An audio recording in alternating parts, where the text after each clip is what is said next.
Nshuti zacu twongeye kubaha ikaze mu gice cya kabiri cy'aya nyigisho yacu. Generali mwiza yirinda intambara itari mu bwenge. Rwana intambara nziza yo kwizera. Timoteyo wa mbere ibice 6 umurongo wa 12. Generali mwiza ni umurwanyi watojwe, ariko ntarwana intambara itari mu bwenge.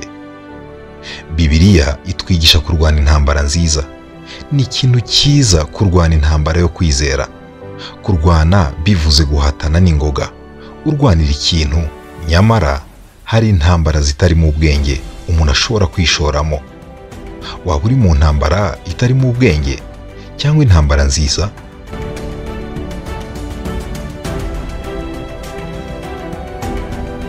General Paulus n'intambara itari mu bwenge.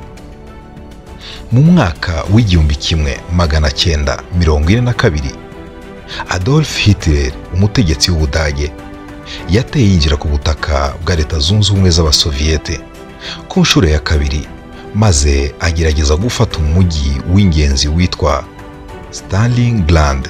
Adolf Hitler na Stalin, umutegetsi w'Uburusiya, bombi bari abagaba b'ingabo bakomeye kandi bisa naho bagaragaje ubushobozi bwabo muri uwo mujyi. Ingabo z'Abadage zari ziyobowe na General Paulus. Stalin yatanze itegeko ku ngabo ze, ryagiraga riti: nta ntambwe n'imwe isubira inyuma, buri wese ararwana kugeza apfuye. Iri tegeko ryavugaga ko buri muyobozi w'ingabo uzemera gusubira inyuma kw'ingabo atabiherewe uburenganzira n'abamukuriye ko azashyikirizwa urukiko rwa gisirikare. Iryo tegeko ryategekaga ko ingabo zihamwe n'icyaha zishyirwa mu matsinda y'abafite ibihano. Ibi bivuze ko boherezwaga mu byiciro biri mu kaga byahagana imbere ku rugamba.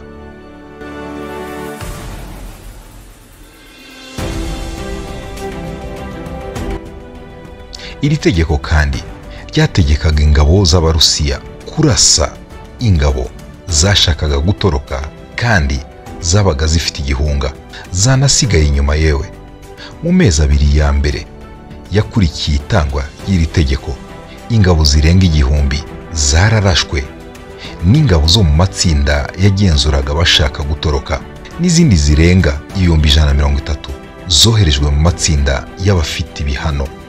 Ariko Hitler nawe yabujije ingabo ze gusubira inyuma mu ngorane izo arizo zose babahuye nazo.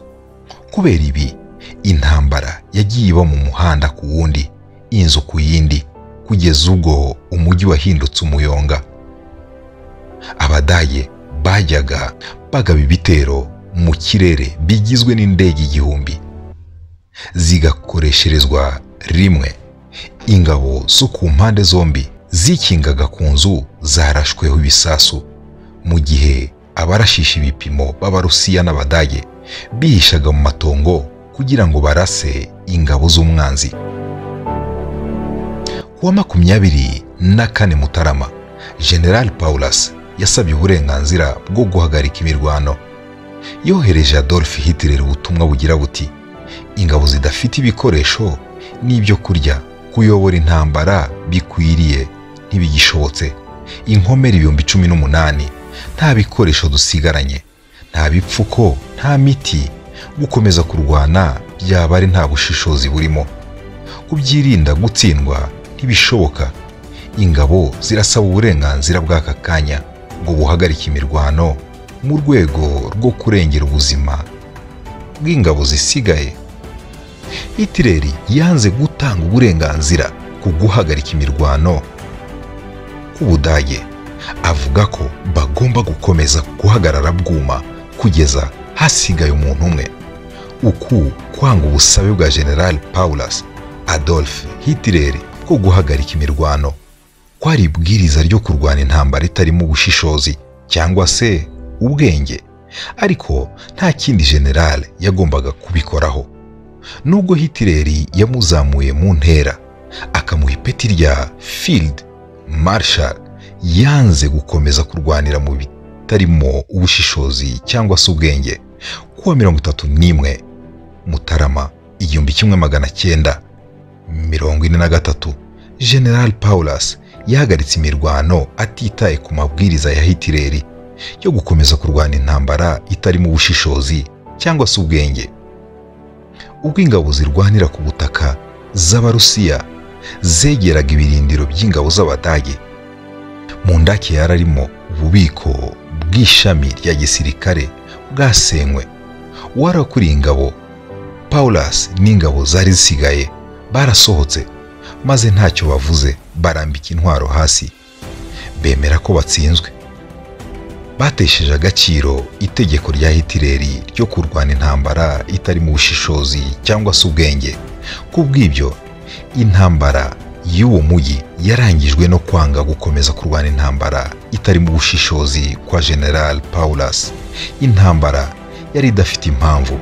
Nyuma yo gutsindwa k'uyu mujyi, General Paulus wari urakaye yahindukiranye Hitler, yakoranye n'Abarusiya bashinga komite y'igihugu iharanira Ubudage bwigenga, maze avugira kuri radiyo ari Moscow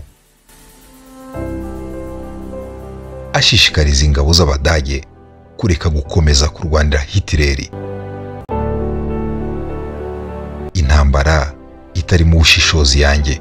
Mu myaka ishize ubwo nari ku mashuri, ninjiye mu mirwano n'ikirara ku ishuri. Aho nigaga hari ibintu bibiri byabaye nyuma yo kurwana. Icya mbere, natekereje ko natsinze uwo twarwanaga, cyangwa se twese ntawarushije undi, ariko abantu bari hafi bose bampaye urw'amenyo bati hehehe, bavuga ko nakubiswe.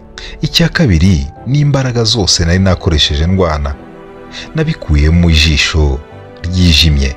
Igice cyose gikikije ijisho ryanjye cyarijimye, kandi biguma gutyo hafi icyumweru.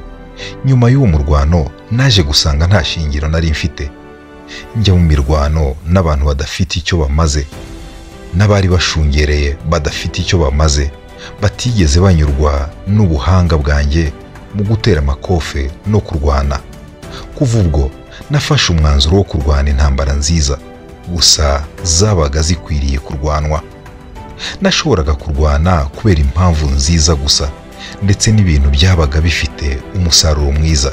Nicyo gituma uyu munsi ntashobora kwishora mu ntambara za politike cyangwa ngo ndwane kubera amafaranga. Nize kwirinda intambara zitarimo ubushishozi mu myaka myinshi ishize nkiri umunyeshuri. Uyu munsi natahuye impamvu nyinshi nziza zo kurwanira. Ijambo ry'Imana ryanyeretse ibintu byinshi bikwiriye kurwanirwa. Ibyo bintu bikwiriye guharanirwa kandi bikwiriye gushyirwamo imbaraga. Ushobora kurwanira ikintu cyiza cyangwa ukarwanira ikidafite akamaro. Abantu benshi bishora mu ntambara zitarimo ubushishozi. Murakoze cyane. Gihe wabagezagaho iyi nkuru cyangwa se iri somo, nitwa Kamoso Bienvenue. Naho ubutaha mu gice cya 3, aho tuzavuga kuri General mwiza arwana intambara nziza. Naho ubutaha nshuti zacu.